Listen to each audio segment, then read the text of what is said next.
ગુજરાતમાં મંત્રીમંડળનું વિસ્તરણ કરવામાં આવ્યું છે અને હવે 11:30 વાગે શપથવિધિ કાર્યક્રમ યોજાવાનો છે। જયેશ રાદડિયાને હજુ સુધી ફોન નથી આવ્યો।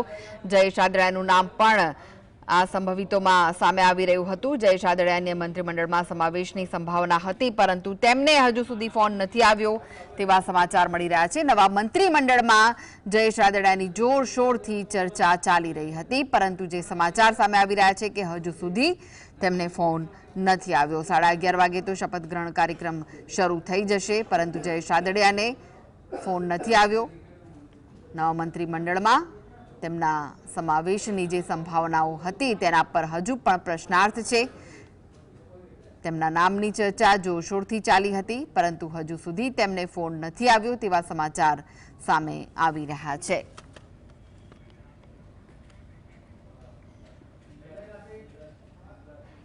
તો હર્ષ સંઘવીને રિપીટ કરાયા છે, સાથે જ ઋષિકેશ પટેલ જેમનો વિસ્તાર વિસનગર અને તેમને પણ રિપીટ કરવામાં આવે છે। કડવા પાટીદાર છે, સાથે જ પ્રફુલ પાનસેરિયા કામરેજથી લેવા પાટીદાર જેમને રિપીટ કરાયા છે। તો કુંવરજી બાવળિયાને પણ જસદણ કોળીઓ બીસીમાંથી તેઓ આવે છે, તેમને પણ રિપીટ કરવામાં આવ્યા છે। કનુ દેસાઈને પણ રિપીટ કરાયા છે, પારડી મત વિસ્તાર છે તેમનો અને તેમની જ્ઞાતિ બ્રાહ્મણ છે। તો નરેશ પટેલ જેઓ ગણદેવીથી છે તેમને પણ રિપીટ કરવામાં આવે છે અને એસસીમાંથી તેઓ આવી રહ્યા છે। તો આજે આટલા નેતાઓ છે તેમને રિપીટ કરવામાં આવ્યા છે। ઋષિકેશ પટેલને પણ રિપીટ કરાયા છે, સાથે જ પ્રફુલ પાનસેરિયાને પણ રિપીટ કરવામાં આવ્યા છે। તો સીએમ સહિત 8 પટેલ છે, 8 ઓબીસી, 3 એસસી અને 4 એસટી અને સાથે 3 મહિલાઓ પણ મંત્રી પદે શપથ ગ્રહણ કરવાના છે। તો હર્ષ સંઘવી રિપીટ થયા છે, જેઓ ગૃહ રાજ્યમંત્રી રહી ચૂક્યા છે, સાથે જ કનુ દેસાઈ, ઋષિકેશ પટેલ, કુંવરજી બાવળિયા, પ્રફુલ પાનસેરિયા અને પરસોત્તમ સોલંકીને રિપીટ કરવામાં આવ્યા છે અને તેમના સિવાય 19 જેટલા નવા ચહેરા છે તેને સ્થાન અપાયું છે।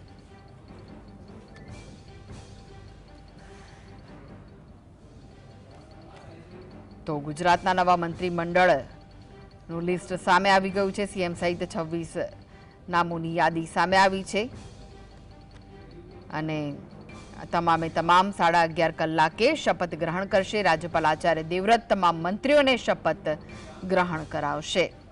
નવા મંત્રીમંડળમાં સીએમ સહિત 8 પાટીદારોનો સમાવેશ છે, 8 ઓબીસી નેતાઓનો પણ સમાવેશ કરવામાં આવ્યો છે, જ્યારે કે 3 એસસી અને 4 એસટી નેતાઓનો સમાવેશ કરવામાં આવ્યો છે અને જેમાં 3 મહિલા પણ શપથ ગ્રહણ કરશે, એટલે મહિલા સશક્તિકરણ પર ભાર મુકાયો છે અને 3 મહિલાઓના નામનો પણ સમાવેશ કરવામાં આવ્યો છે, જેમાં રીવાબા, દર્શનાબેન અને મનીષાબેન વકીલના નામનો સમાવેશ કરાયો છે।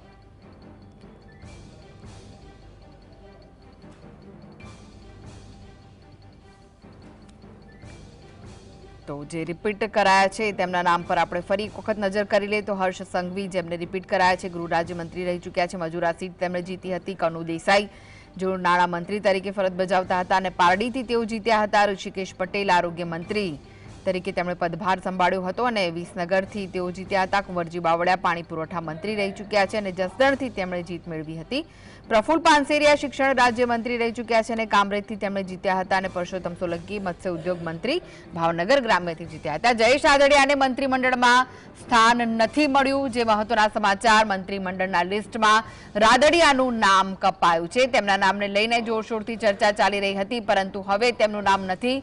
અગાઉ સૌરાષ્ટ્રમાં જયેશ રાદડિયાનું નામ ચર્ચામાં હતું, પરંતુ હવે તેમનું નામ નથી, તેમને ફોન નથી ગયો, ત્યારે જયેશ રાદડિયાને મંત્રીમંડળમાં સ્થાન નથી મળ્યું।